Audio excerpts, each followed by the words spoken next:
आदरणीय प्रधानमंत्री नरेंद्र मोदी जी, माननीय मुख्यमंत्री अखिलेश यादव जी और मेरे देश के प्यारे भाइयों और बहनों, मैं अखिलेश कुमार शुक्ला 63 गिरजाबाग उन्नाव का निवासी हूँ और 22 साल मैंने महार रेजिमेंट में रह करके देश की सेवा किया है और करगिल का युद्ध भी लड़ा है और वर्तमान में मैं जीविकोपार्जन करने के लिए रिलायंस डिजिटल में सिक्योरिटी गार्ड की ड्यूटी करता हूँ।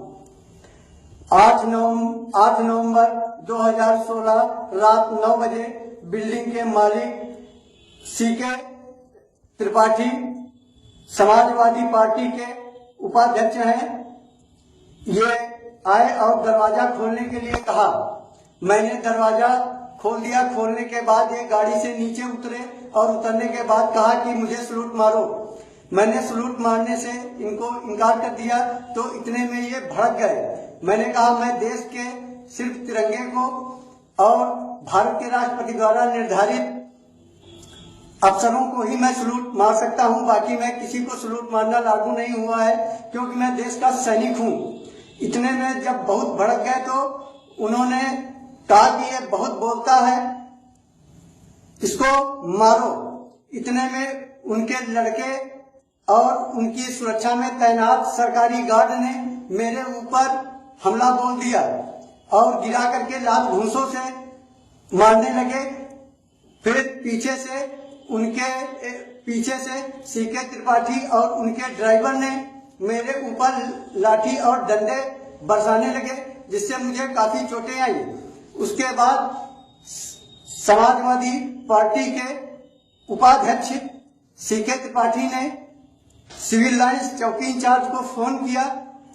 फोन करने के बाद सिविल लाइंस चौकी इंचार्ज योगेश दीक्षित जी अपने 2 हमराही सिपाहियों के साथ मौके पर पहुंचे और उन्होंने बिना पूछे जांचे मेरे ऊपर आरोपियों के साथ मिल करके लाठी और डंडे बरसाने शुरू किए और मेरे हाथों को और मेरे मुंह को जूतों से रगड़ने लगे।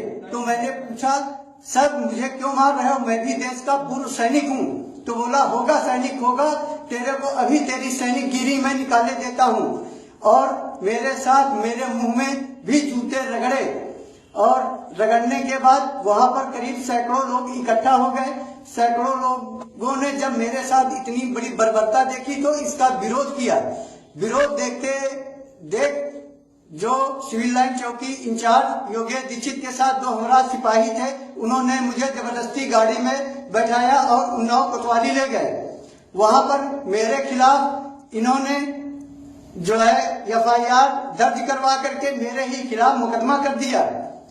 आज मैं इन हाथों ने जो कारगिल का युद्ध लड़ा है, तो आज मैं प्रधानमंत्री नरेंद्र मोदी जी, माननीय मुख्यमंत्री अखिलेश यादव जी से और अपने देश के देशवासियों से ये गुहार लगा रहा हूं कि मेरी मदद करो, क्योंकि आज मेरी इतना बड़ा अपमान हुआ है। मैं इस अपमान को सहन नहीं कर पाऊंगा, मैं इस अपमान को सहन नहीं कर पाऊंगा। मेरे लड़ने में मदद करेंगे मेरे देशवासियों और आदरणीय प्रधानमंत्री जी, मुख्यमंत्री जी, मेरी